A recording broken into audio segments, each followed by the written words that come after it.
예, 오늘 함께 이슈 살펴볼 출연자 네 분 모셨습니다. 부산카톨릭대학교 차재원 교수, 그리고 중앙일보 기자 출신이시죠, 양지열 변호사, 숙명여자대학교 강미연 교수, 백기종 전 수서경찰서 강력팀장 네 분 나와 계십니다. 어서 오십시오. 안녕하세요. 조금 전에 이제 화면으로도 보셨습니다만 린다 김이 이제 그 검찰에 송치가 됐죠. 그렇습니다. 그죠? 네. 예, 근데 이게 이제 그 강원랜드에서 이 얘기가 이제 시작이 된 거죠. 저기 인천에 있는 인천인가요? 예, 호텔 강원랜드가 카지노입니다. 아니고. 작년 12월이죠. 32세 된 남성에게 예. 이제 그 같이 있던 사람을 통해서 5천만 원을 빌려주면 일주일 안에 뭐 500만 원 정도를 이자로 쳐서 주겠다. 이렇게 돼서 이 남성이 이제 그 지방 그 충청도에 있다가 부랴부랴 돈을 만들어서 올라와서 그 돈을 빌려줍니다. 그런데 다음 날 1억 5천만 원을 잃었다. 5천만 원 더 빌려달라라고 하면서 그러면서 이제 차용증을 써주고 했었는데 그 다음 날 결국 폭행 사건으로 이어지면서 이 돈을 못 갚겠다, 갚아라라고 하면서 결국 경찰에 신고가 돼가지고 지금 경찰에서는 6개월간의 수사를 하고서 기소 의견, 폭행죄, 그다음에 사기죄 기소 의견으로 송치를 검찰에 했습니다. 자, 여기에서 그렇다면 몇 가지 중요한 논점이 등장을 할 수 있습니다. 지금 사규죄라고 얘기를 했는데 그렇게 말씀하셨으면 갚을 의사가 없다라고 경찰이 판단한 거 아닙니까? 그렇습니다. 뭐 이제 그 능력이 없거나 그다음에 갚을 의사가 없으면서 상대방을 기망 오인케 해서 편취, 이제 보통 법률 용어로 이렇게 돼 있거든요. 그러니까 이 사람 린다 김은 피해자에게 갚을 것처럼 했지만 실제 갚을 의사가 없다는 판단이 섰고요. 또 현재는 경제적인 능력도 갚을 능력이 없다 이렇게 본 것 같습니다. 근데요, 거기에서 중요한 부분이 이 돈을 빌려준 사람의 직업이 지금 뭐 가이드라고 알려졌죠. 근데 이제 린다 김 씨 측에서는 뭐 전문적으로 공지. 그렇게 표현을 하죠. 예. 그렇게 되면 어떻게 되는 게 사규죄가 성립이 안 되는 거 아니에요? 그런 건 아니죠. 그러니까 이게 설령 만약에 도박 자금으로서 도박 자금을 융통해 주는 건 불법이거든요. 불법 도박이죠. 근데 그게 아니라 린다기 같은 경우는 지금 인천 영종도 카지노를 갈 수 있는 어떤 신분 같은 것이 되는 걸로 알고 있어요. 영주권도 가지고 있기 때문에. 그렇다면 이게 합법적인 어떤 행동인 거고 그걸 영종도 카지노에서 쓴다고 할지라도 불법은 아닌 거거든요. 그런 경우에 대여해 준 거라면. 그래서 빌려줬는데 빌려준 사람 입장에서는 그 사람이 가이드든 그 사람이 꽁지든지 간에 그게 어떤 불법 자금으로 쓰이는 것이 아닌 상태로 빌려줬다라면 갚아야죠. 갚으는 거가 생긴 거고 그거를 순간에 빌리면서 말씀하신 것처럼 나중에 돈도 없는데 린다 김이 사실 무기 로비스트로 많이 유명해졌지 않습니까? 무기 로비스트의 생명은요 얼굴과 이름이 알려지지 않은 것이라고 합니다. 밀 거래를 해야 되고 주변에서 항상 로비를 해야 되는 사람인데 사건으로 떠들썩하게 된 게 벌써 10몇 년이 됐지 않습니까? 그 이후로 제대로 활동을 못했다고 합니다. 로비스트로는. 그게 또 얼굴이 알려지면 안 되나?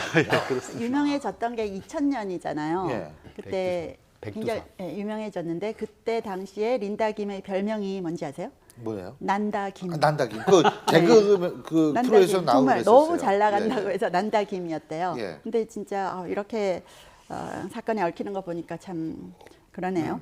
근데 한때 잘 나갔다고 해도 지금 시대 변화를 잘 모르고 여전히 잘 나가는 것처럼 생각하면서 과거에 내가 누구였는지 이런 얘기를 하는 사람들이 참 이런 말년을 보내는 게 많은 것 같아요. 근데요, 지금 저는 사실 뭐라고 생각하냐면 또 하나 린다 김 문제에서 중요한 쟁점이 폭행 부분인데요. 이 폭행 부분과 관련돼 있는 가장 중요한 핵심적인 키가 뭐냐면 진짜 키에 관한 문제입니다. 어떻게 그 방에 들어오게 됐느냐, 문을 열어줬느냐, 예?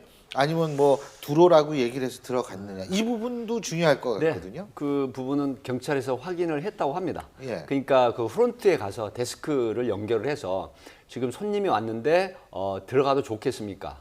이렇게 사전에 이제 인지할 수 있도록 했다고 합니다.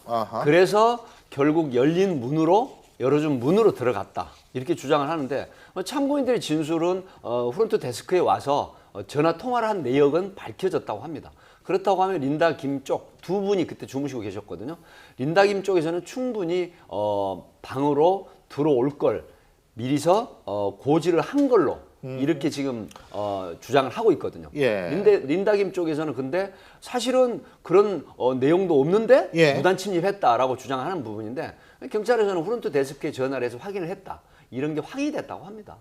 그리고 이제 또 하나는 이제 요 린다 김하고 이 돈을 빌려준 사람하고의 대화 간의 녹취가 공개가 된 거 아니에요? 네. 근데 그 녹취가 증거 능력이 있죠? 충분히 증거 능력이 있고요. 예. 두 사람 사이에서 주고받은 대화를 녹음한 거지 않습니까? 예, 예. 그랬을 경우에는 그걸 뭐가 있냐면 그 내용 자체도 신빙성 있어야 될 것이고 그걸 녹음한 사람이 이게 정상적으로 녹음된 것이 맞다라고 그걸 들고 법정에 가서도 얘기를 하게 되면 법정에서도 증거로 쓰일 수가 있는 겁니다. 원래 여러 번 나오지만 두 사람 사이에서는 설령 얘기를 하지 않고 녹음을 하더라도 우리나라 법에서는 합법입니다. 그렇군요. 경찰에서도 이제 저런 녹취, 그러니까 뭐 어린 뭐뭐 이렇게 자식 같은 사람을 자식보다 뺨 한 어린 대, 뭐뭐가. 뺨 한 대 때릴 수도 있지 뭐 이런 형태가 사실은 정황 증거로 인정이 돼서 같이 송치를 된 걸로 그렇게 알고 있습니다. 예.